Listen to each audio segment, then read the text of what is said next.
It looked like what young black men do when they're supervised by a single black woman. And that's what they got going on in the Memphis Police Department. They've elected some or put some black woman in charge of the police force. And we're getting the same kind of chaos and disunity and violence that we see in a lot of these cities that are run by single mothers. 5-on-1 looked like gang violence to me. It looked like what young black men do when they're supervised by a single black woman. And that's what they got going on in the Memphis Police Department. They've elected Madness. or put some black woman in charge of the police force. And we're getting the same kind of chaos and disunity and violence that we see in a lot of these cities that are run by single mothers. Hey guys, and welcome to Little Blackbird 91. We're talking to you guys, well, about the situation with Jason Whitlock and Ciara.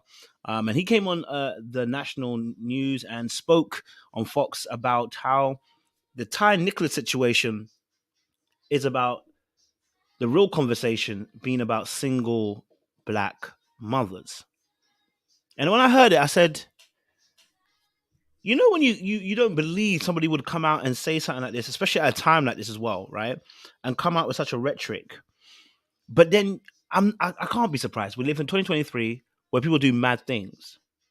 And so I'm looking at the situation and I'm deep in that whole situation going, okay, so why are you blaming single black mothers, linking it to the fact that the department force has a black woman in it, and then claiming that to be the reason why these police officers decided to go and beat up another man, 5 of them, which includes one white guy too, and beat up a man. So because there's a woman in power, that's the reason why these officers went and did what they did. So when they did Eric Garner, when they did other black folk as well, when other black folk have been brutalized by police, that was single mother folk.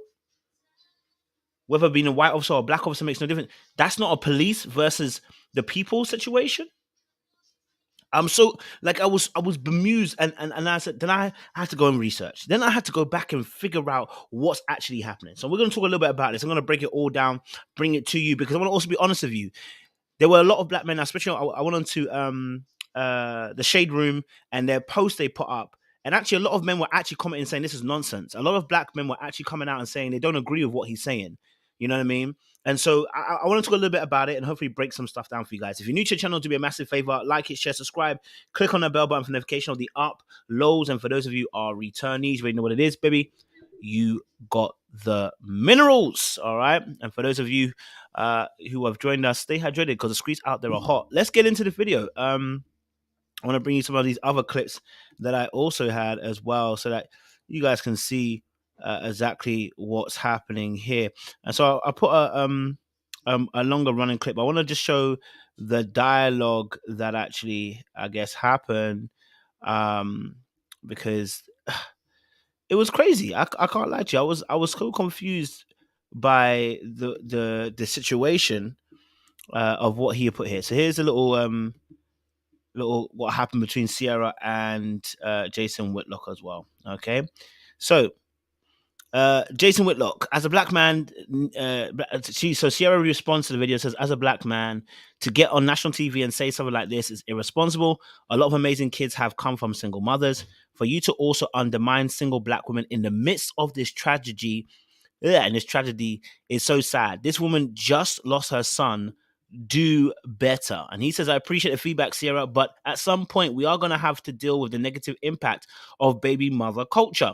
It's destructive and unsustainable. Come up out of denial, then I won't fix the problem. Thanks.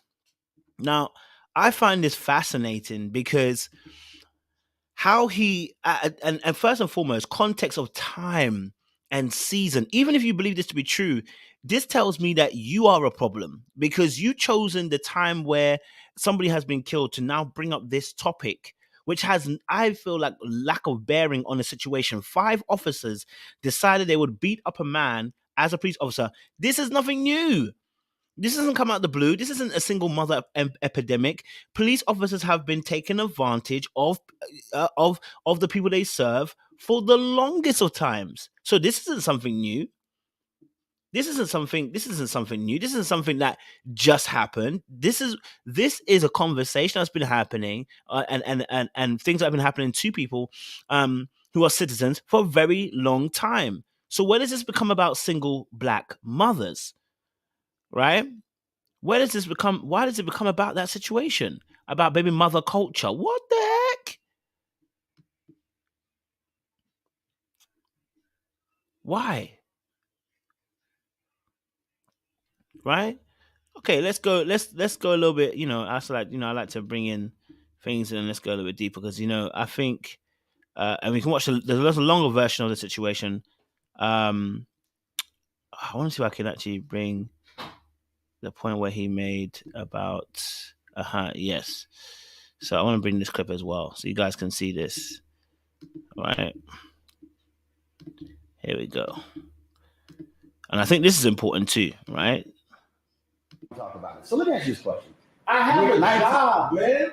Well, first of all, we all have jobs, but there are a number of things that we can also talk about, and we can actually say, you know what? I don't think that's really important. I can talk about this in sports. I mean, we can actually do that. I have a job that's tied to television ratings and connected to what the massive audience wants me to talk about. I can't just talk about what I want to talk about. I have a job. I have bosses. So what you're saying is that you talk about these things because it's also part of the ratings game. It's part of my job. Right, but then you complain. I'm in television. Yes, ratings are a part of television, Ro. But if you're saying, what's no big deal? Why we talk about it? So let me ask you this question. I have a job. So whenever you hear people say, I have a job, it's all about the ratings, stuff like that, you already know that they're not going to be conscious. You already know that they're not going to be conscious. You already know that they're going to say whatever they feel like the audience wants them to say in order to be able to get the ratings, right? So it's no wonder that he chose that moment to say what he said in this particular instance, because in reality, he doesn't care about the true audience, only about the one that pays the bill. Now, this is where the problem starts. Whenever your mind is just focused on the bill being paid, that's when you start having the biggest issue. Because all you're focused on is the bill. All you're focused on is the money. All you're focused on is your finances. All you're focused on is not necessarily the truth, but other things that are not necessarily pertaining to the actual situation, like calling out single black mothers. Yeah, that kind of stuff. Let's It's bring like this out. gang violence to me. It looked like what young black. If we want to discuss the breakdown of family that leads to disrespect for authority, that causes you to resist the police and run from the police and not comply with the police because you resist authority at all time, because there was no male authority in your home, let's have that discussion. But that's not where they want to take us. They want to take us down the path of saying, you know what, this is Tucker Carlson's fault. This is some random this is Donald Trump's fault. It's not police force. The story about. So, my personal thing is this, right? And I think you guys are asking that key question, which I'm also saying. There are single mothers out there, and if they are a part of the issue, let's say single black mothers is the issue. Let's say we agree. Okay. Let's say we agree, right? Single black mothers are the issue. Fine. But then we have to have a conversation in the same breath. Okay? We then have to have a conversation in the same breath that speaks about where the fathers are as well. Do you see what I'm saying? I can't have a conversation about we should never have a conversation solely about single mothers without addressing fathers who aren't there as well. That is an unbalanced conversation that solely looks to heap, I would call oftentimes misogynistic tones on a particular gender, when you know for a fact that the mums don't make children by themselves. Look, we're not saying that women don't make bad choices, but then you have to equally say that the men also who chose to sleep with these women made a bad choice. Women chose bad men and men chose bad women. Either way, we got a child involved now. So single black mother, right? We have to be honest here and say the reality is the single black mother didn't procreate by herself. She procreated with another human being who seems to be a man. And so therefore we then have to open up the conversation to both. Otherwise, we shut our mouths and we keep quiet. And we don't make such comments on the net without actually addressing the other history. He spoke about the authority of a man in the home. Well, then we have to talk about how do we keep good relations. We have to speak about how do we've had single mother epidemic for how long? Who is having a conversation about how to handle single mothers? Who's having a conversation about how do we mend the fences between man and woman when they have a child and they go their separate way and there seems to be tension? Who's having a conversation that's informing how both parties need to work together for the sake of that child? Because without those conversations, we're leaving these people spare. If we're talking about single mother epidemic, we've had it for a long time.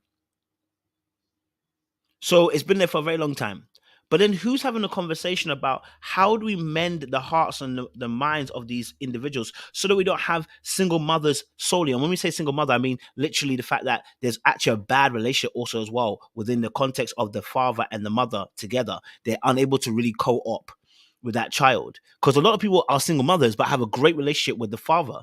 So they actually have a great relationship and that child doesn't feel the spare tire of or feel like, you know what, they're missing out. So we need to shift the focus. That's what I'm saying. Like, I thought it was disgraceful to come on a national television and start blaming single black mothers for the reason why, and then linking it. And what's scary is how he linked it to then the black woman in power, a black woman in the position of the police chief or whatever of the Memphis or whatever, and saying this is what happens when you have a black woman in power and these men act riot.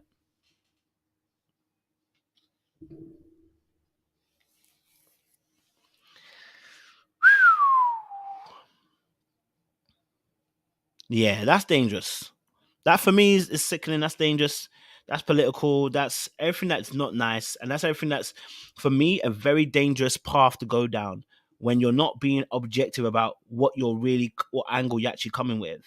And so I listen, he wants to have that conversation, and we have to have a real conversation about our black community, and have a real conversation about black fathers who aren't there, sorry, or who are struggling to be there, who are struggling to be able to be a parent in a child's life as well. Single mothers didn't create this child by themselves. That's my point I want to reiterate. That's the only point I really want to reiterate. And and for him to go on there and say what he said, it's like you just literally did a whole disservice to our community by outing one part of the one part of the party involved without actually bringing the other party in as well. Okay, I want to play this little clip though. I'll play this little clip for you guys. Yo, Jason Whitlock. I was raised by a single black mother. Amazing, incomparable Miss Pauline Bowman. I now sit in the United States House of Representatives. I'm the first person of color and first black man in U.S. history to hold this congressional seat. I also have a doctorate in education leadership. And in 2009, I founded and opened my own public middle school in the Northeast Bronx. I worked in education for 20 years, teaching thousands of kids, and I ran that middle school for 10 and a half years as its principal. And for many of those years, my middle school students outperformed middle school students across all of New York City. And I was raised by a single black mother. How is this incident of police brutality, where 5 officers brutally beat and murdered an innocent black man, how is that the fault of single black mothers? You must have lost your mind, man. You must have completely lost it. There's a lot more I want to say, but I'm going to keep it right there. Okay, I'll keep it right there. I'm a sitting member of Congress writing legislation that impacts tens of millions of people every single day. I was raised by a single black mom. I made history becoming the first person of color to serve in this congressional seat. I made history opening a middle school in the Northeast Bronx. When and how have you ever made history? And I'm proud to say I was raised by a single black mom, one of the most amazing people in the world.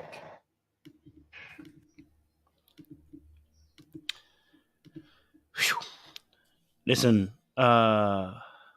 you know, the reality is, you know, these situations, again, I think there's a hyper focus on these situations and a failure to report the reality of situations, right? Because I remember there was a study that came out that said that black men, you know, are one of the highest in terms of spending time with their children when talking about, you know, how they spend time with their kids. So again, when we report only certain facts and certain stats, it creates an illusion and storyline. But the reality is this: look, in these situations, right? In these situations where we see somebody like Jason Whitlock coming on the screen to tap dance, really what he's doing is perpetuating some of those racial stereotypes that are often put onto us. And what I mean by racial stereotypes in this particular aspect is whenever, let's say, for instance, even a black man is killed by a white officer, what they'll say to you is he was resisting, he was fighting. Why can't you guys just keep quiet? Why do you guys do this? But the blame gets put on the person who's been killed, rather than actually really attributing the real blame to who it is. People are evil, and those very people need to be condemned. Simple as, and it doesn't need to happen, right? So, yeah, I don't know. I'm disappointed in Jason Whitlock, but then again, I don't really know him like that to be even disappointed. It's just tap dancing, and I don't like, man. Do you know what I mean? As for Ciara, a big shout out to Ciara for even, you know, addressing it and correcting him and letting him know that's not how we're gonna run around here. Like, do you know what I'm saying? Like, you can put all respectfully all you want after your message, but it's not respectful to come out on national television and blame single black mothers when you're not talking about the father figure either. That makes no sense. Whew. Again, once more, you know, this is again proven as well where does your blame lies with women, and that makes it an issue too, right? That makes it an issue too. You know, you put the blame on women, and it's like, why did you only see women as the issue? And I think that tells me as well where your focal point is as well. You know, so yeah, you have to like it, share, subscribe, click on that bell button for notification of uploads, guys. We appreciate you. We'll give you some more great content across the day as well. So much appreciation. We'll see you again.